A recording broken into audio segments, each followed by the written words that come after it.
Hello students, हम chemical bonding पढ़ रहे हैं। केमिकल बॉन्डिंग के अंतर्गत आज हम देखेंगे आबंध पैरामीटर। आबंध पैरामीटर में 4 सब टॉपिक आते हैं। पहला है आबंध ऊर्जा, दूसरा सब टॉपिक है आबंध लंबाई, आबंध कोटि और एक होता है आबंध कोण। तो सबसे पहला हम स्टार्ट करते हैं आबंध ऊर्जा किसे कहते हैं। आबंध ऊर्जा पहला टॉपिक है आबंध ऊर्जा। ध्यान से समझेंगे, बहुत जरूरी है।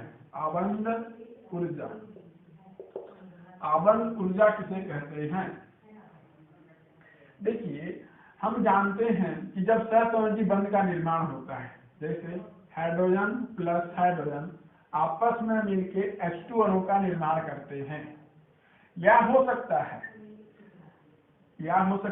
जब भी बंध बनता है हाइड्रोजन प्लस हाइड्रोजन परमाणु H2 अणु का निर्माण कर रहे हैं, मतलब यहाँ बंध का फॉर्मेशन हो रहा है। ऑक्सीजन प्लस ऑक्सीजन यहाँ पे O2 अणु का निर्माण कर रहा है, तो यहाँ पे भी बंध का फॉर्मेशन हो रहा है।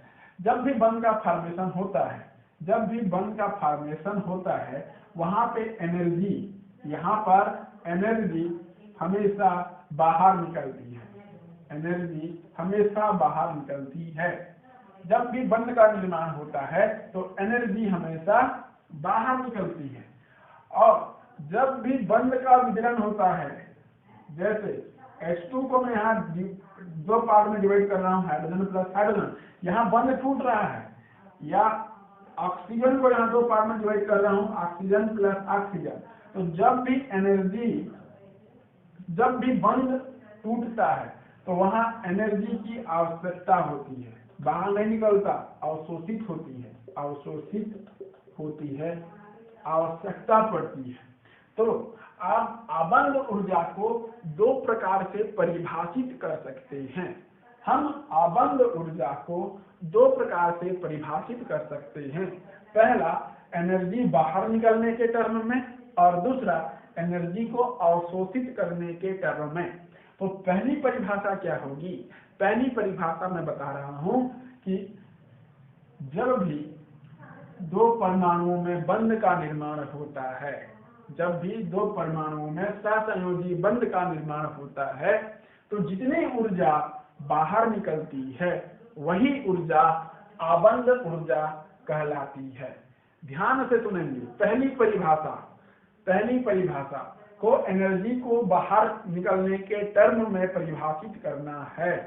तो ध्यान से सुनेंगे। जब भी 2 परमाणुओं में सहसंयोजी बंध का निर्माण होता है, तो जितनी ऊर्जा बाहर निकलती है वही ऊर्जा आबंध ऊर्जा कहलाती है। ये हो गई पहली परिभाषा। दूसरी परिभाषा को आप ऊर्जा को अवशोषित होने के टर्म में परिभाषित करेंगे। तो दूसरी परिभाषा कैसे लिखेंगे?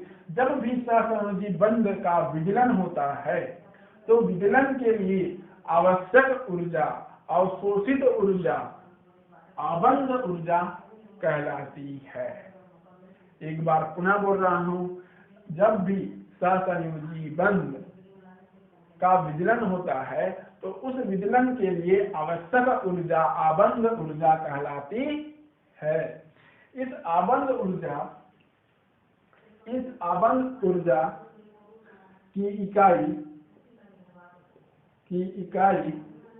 किलोजूल पर मोल या किलो कैलोरी पर मोल होती है। अब हम देखते हैं आबंध ऊर्जा को प्रभावित करने वाले कारक। हम देखेंगे प्रभावित करने वाले कारक।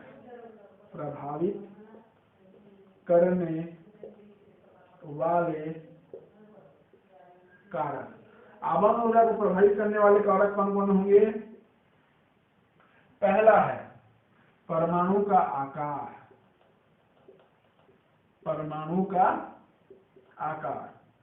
परमाणु का आकार जितना बड़ा होगा, ठीक है, परमाणु का आकार। देखिए, पहला प्रभावित करने वाले कारक है आबंध ऊर्जा को परमाणु का आकार, और परमाणु का आकार यदि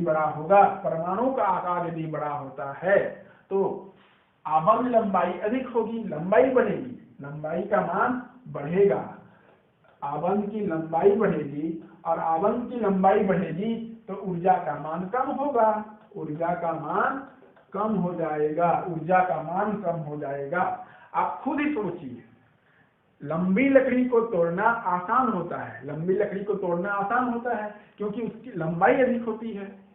तो परमाणु का आकार यदि बढ़ेगा, बड़ा परमाणु होगा तो आबंध की लंबाई बढ़ेगी और यदि आबंध की लंबाई बढ़ेगी तो उस बंध को तोड़ना आसान होगा, तो ऊर्जा का मान क्या होगा, कम होगा।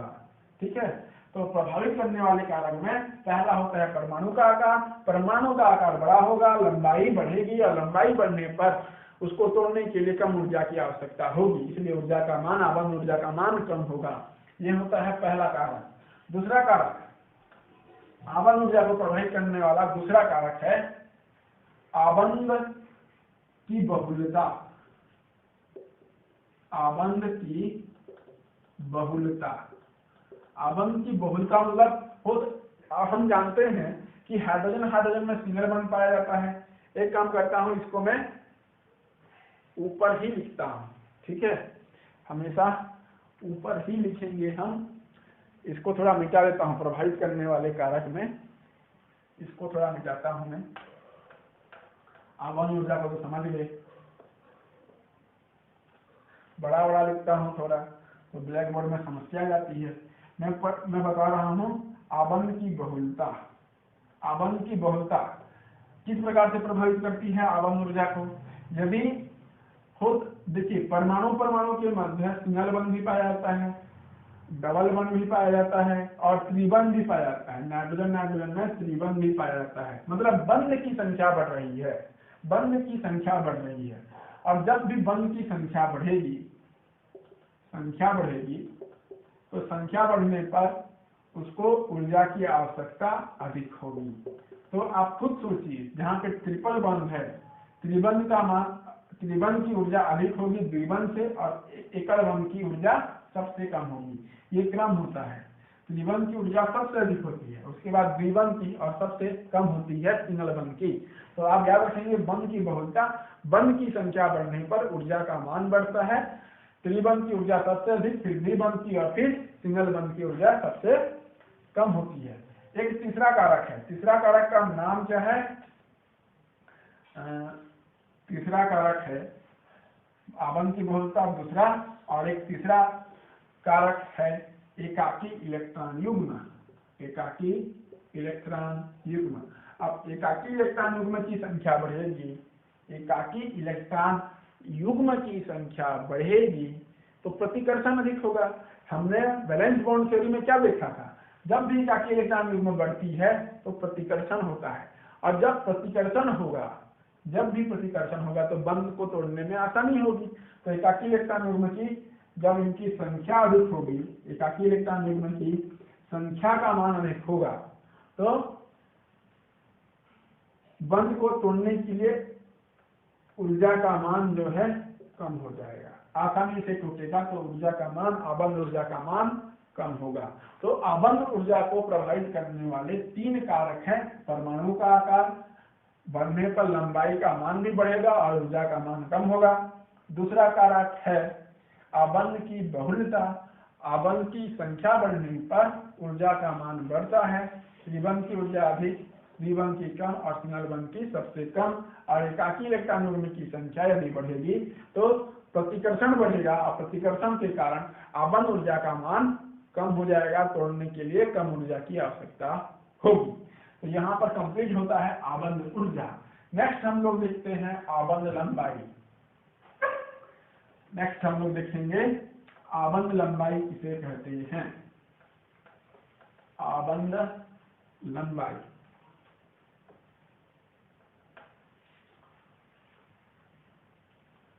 दूसरा फैक्टर है आबंध लंबाई।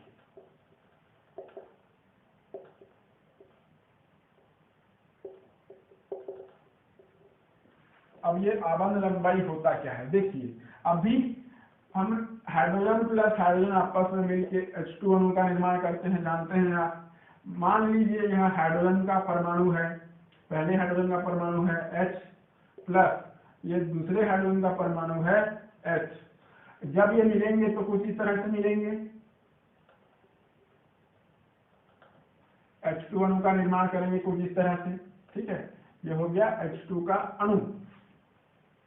अब हमें आबंध लंबाई ज्ञात करनी है, तो आबंध लंबाई ऑब्वियसली बात है कि दोनों के केंद्र से ये एक दूरी होगी, तो इसको डायरेक्ट हम आबंध लंबाई नहीं कहेंगे। इस हाइड्रोजन का एक सेंटर है, ये वाला सेंटर हाइड्रोजन, और ये दूसरे हाइड्रोजन का सेंटर है। इस सेंटर के लंबाई का योग का आधा, ठीक है, ये लंबाई जितनी होगी उसका जो हाफ होगा, यदि इसकी लंबाई d है तो उसका आधा d/2 जो है इसकी आबंध लंबाई होगी, आबंध लंबाई होगी। तो इसको हम किस प्रकार से परिभाषित कर सकते हैं, तो ये है दो परमाणु के दो नाभिक हो गए, और नाभिक की दूरी का आधा आबंध लंबाई कहलाती है। तो मैं यदि इसकी परिभाषा लिखना चाहूं, ध्यान से सुनेंगे, लिख नहीं रहा हूं, परिभाषा बता रहा हूं, ध्यान से सुनेंगे। दो परमाणुओं के नाभिकों के बीच की दूरी का आधा आबंध लंबाई कहलाती है। पुनः एक बार रिपीट कर रहा हूं, दो परमाणुओं के नाभिकों के बीच की दूरी का आधा आबंध लंबाई कहलाती है। आबंध लंबाई की इकाई, आबंध लंबाई की इकाई सेंटीमीटर हो सकती है, मीटर हो सकती है, नैनोमीटर हो सकती है, पिकोमीटर हो सकती है, फेम्टोमीटर हो सकती है, एंगस्ट्रॉम भी हो सकती है। ये सारे इकाई होते हैं आबंध लंबाई के। और आप याद रखेंगे 1 मीटर बराबर 10 का घात 9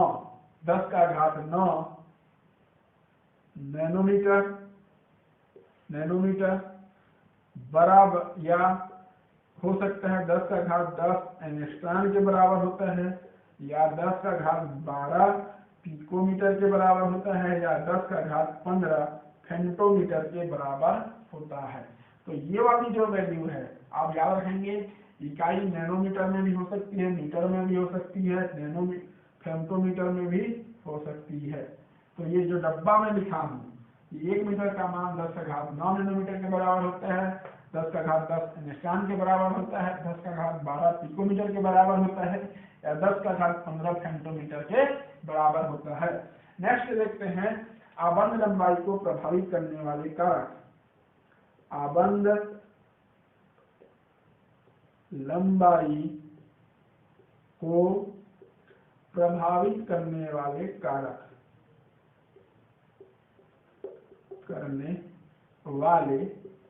कारक, तो पहला कारक क्या होगा, वही परमाणु आकार। अब परमाणु का आकार यदि बड़ा होगा तो लंबाई का मान भी अधिक होगा। परमाणु का आकार बड़ा होगा तो लंबाई भी अधिक होगा। ये पहला प्रभावित करने वाले कारक। दूसरा है क्या, आबंध की बहुलता। आबंध की बहुलता, तो आबंध की बहुलता की बात करूं तो लंबाई किसकी अधिक होगी, सिंगल बंध की अधिक होगी, द्विबंध की अधिक होगी, और त्रिबंध की सबसे कम होती है। एकल बंध की लंबाई सबसे अधिक, फिर द्विबंध की, और फिर त्रिबंध की सबसे कम होती है। याद रखेंगे आबंध की बहुलता। तो ये हो गया आबंध लंबाई। आबंध लंबाई की परिभाषा आपको लिखनी है, ये डायग्राम बना देंगे, आबंध लंबाई की इकाई लिखेंगे और आबंध लंबाई को प्रभावित करने वाले कारक लिखेंगे। तो यहाँ पर आबंध लंबाई कंप्लीट होती है। नेक्स्ट हम देखते हैं आबंध कोण। आबंध कोण क्या होता है? आबंध कोण,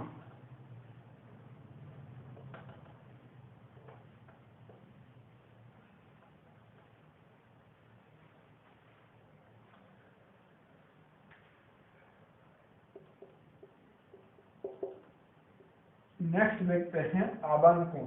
तो ये आबंध कोण क्या होता है?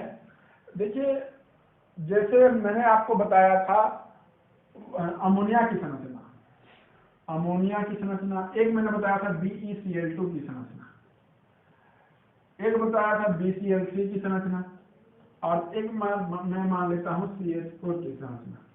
तो इस BeCl2 की संरचना कैसे होती है? बेरिलियम केंद्रीय परमाणु होता है और क्लोरीन और क्लोरीन जो है बंधित परमाणु होते हैं, और इनके बीच 180 डिग्री का कोण होता है।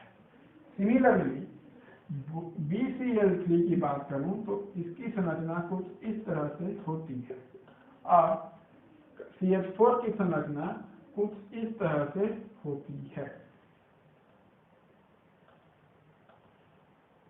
हाइड्रोजन, हाइड्रोजन, हाइड्रोजन और हाइड्रोजन, और इसकी संरचना ऐसी। तो आप देखेंगे कि यहाँ पर बेरिलियम केंद्रीय परमाणु है और बंधित परमाणु क्लोरीन है, यहाँ पर बोरान केंद्रीय परमाणु है और क्लोरीन बोरान केंद्रीय परमाणु है और क्लोरीन बंधित परमाणु, और यहाँ पर कार्बन केंद्रीय परमाणु है और हाइड्रोजन बंधित परमाणु है। तो यहाँ पर 180 डिग्री का कोण बन रहा है, यहाँ पर 120 डिग्री का कोण बनता है, और यहाँ पर 109 अंश 28 मिनट का कोण बनता है, 109 अंश 28 मिनट का कोण बनता है। तो आबंध कोण किसे कहते हैं? आबंध कोण देखिए, यहाँ पर केंद्रीय परमाणु और बंधित परमाणु के बीच में बन रहा है। ये आपका केंद्रीय परमाणु, ये केंद्रीय परमाणु, बंधित परमाणु, केंद्रीय परमाणु, बंधित परमाणु। तो हमेशा याद रखेंगे कि आबंध कोण हमेशा केंद्रीय परमाणु और बंधित परमाणु के बीच में बनता है। तो आप परिभाषा भी क्या लिख सकते हैं? आप परिभाषा लिख सकते हैं, केंद्रीय परमाणु और बंधित परमाणु और बंधित परमाणु के बीच बना कोण, के बीच बना कोण आबंध कोण कहलाता है। आबंध कोण कहलाता है। ठीक है, क्लियर है कि ना? ये परिभाषा लिखेंगे और इसके उदाहरण लिखेंगे।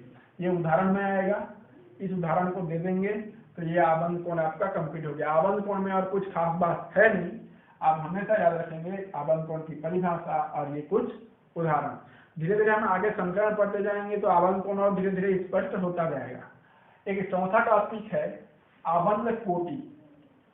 तो हम नेक्स्ट देखते हैं आबंध कोटि क्या होता है।